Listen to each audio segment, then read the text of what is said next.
इतिहासावरून वादग्रस्त दावे करणाऱ्या जैन मुनीला जैन समाजामधूनच विरोध झालेला आहे।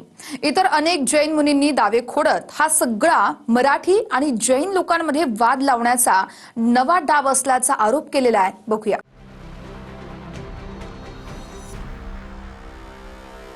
महाराणी ताराबाई जैन होत्या हा जैन मुनीचा जावई शोध आता त्यांच्याच अंगलट येऊ लागलाय।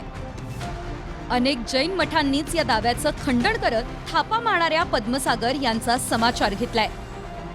फक्त तारा राणीच जैन होत्या इतक्यावरच हे मुनी महाशय थांबले नाही, तर त्यांनी मेवाडच्या कुर्मादेवी जैन होत्या, महात्मा गांधींच्या आई जैन होत्या, मराठी भाषेची रचनाही एका जैनानं केली, जैन हेच खरे मराठी असे अनेक दावे केलेत। एक और जैन रानी का उदय हुआ, ताराबाई देवी। मराठी भाषा की रचना एक जैन आचार्य ने की है। और आप देखो जितने पाटिल है, पाटिल कौन सा धर्म पालते? जैन धर्म।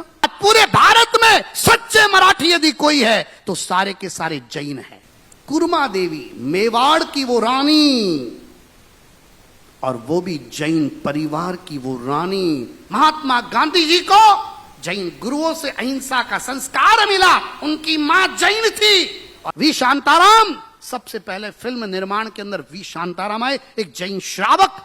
और अकेले मुंबई में 4.5 लाख जैन परिवार है, 19 लाख वोटर्स है। अब पावर समझिए क्या है। पूरे भारत में 1.5 करोड़ से अधिक जैन परिवार है। सबसे ज्यादा टैक्स हम देते हैं, सबसे सही वोट हम देते हैं, सबसे ज्यादा दिन रात एक हम करते हैं। जे बी त्याने काय व्यक्तित्व केलं असेल ते चुकीचं वक्तव्य आहे, ही शोभा नाही देते का मुनीला। पण मी त्यांचा तो निषेधच करतो त्या गोष्टीचा। सगळ्यात पहिले तर ह्या महाराष्ट्र जनतानी आणि जैन समाजाने इन लोगों को ये पता चलना चाहिए कि नए पदम सागर यानी क्या है। ये क्यों बार बार मराठी मारवाड़ी विवाद करना चाहता है। इसीलिए मुर्गे के चक्कर में पूरे शिवसेना को इन्होंने पूरा सफाया कर दिया है। एक भी जैन लोग शिवसेना को वोट नहीं देता। क्यों नहीं देता है? क्योंकि इसी नहीं लोगों को मराठी जैन लोगों को भड़काया है। ये मास्क हमारे मंदिर में डाला, मास्क खाते फलाना करते ढिकना करते, ये विवाद उसने पैदा किया है। क्यों? उसके लिए कि मंगल प्रभात लोढ़ा को जिताने के लिए, उनके नेताओं को जिताने के लिए।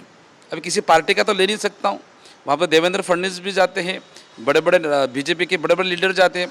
इस बार जैसे उन्होंने उद्धव ठाकरे को ख़त्म कर दिया है, ऐसा कि ऐसा वक्त तो उन्होंने हमारे शिंदे साहब को भी गेम बजाने का इन्होंने मानसिकता बना ली है। मात्र जैन मुनीच्या या भाषणावेळी अनेक भाजपचे आणि सत्ताधारी नेते मंचावर उपस्थित असूनही त्यांनी तेव्हाच किंवा त्यानंतरही साधा ब्र देखील काढला नाही। यावर मनसेने टीका केली आहे।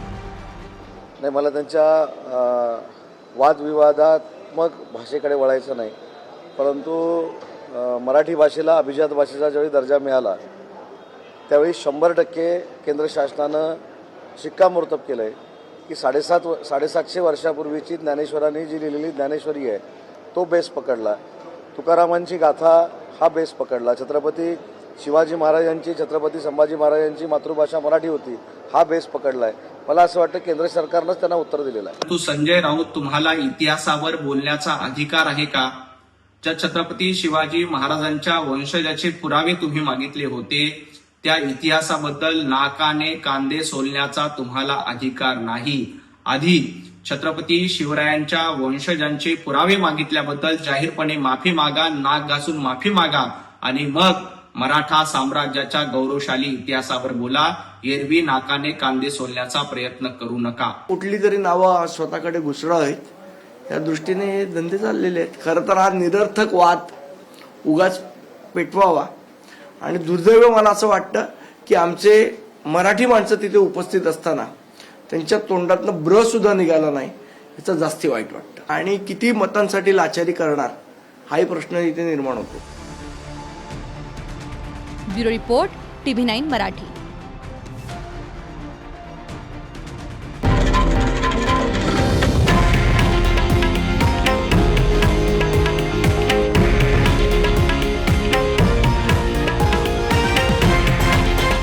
हे आहे देशातील नंबर 1 न्यूज नेटवर्क आणि आपण पाहत आहात TV9 मराठी, एकमेव.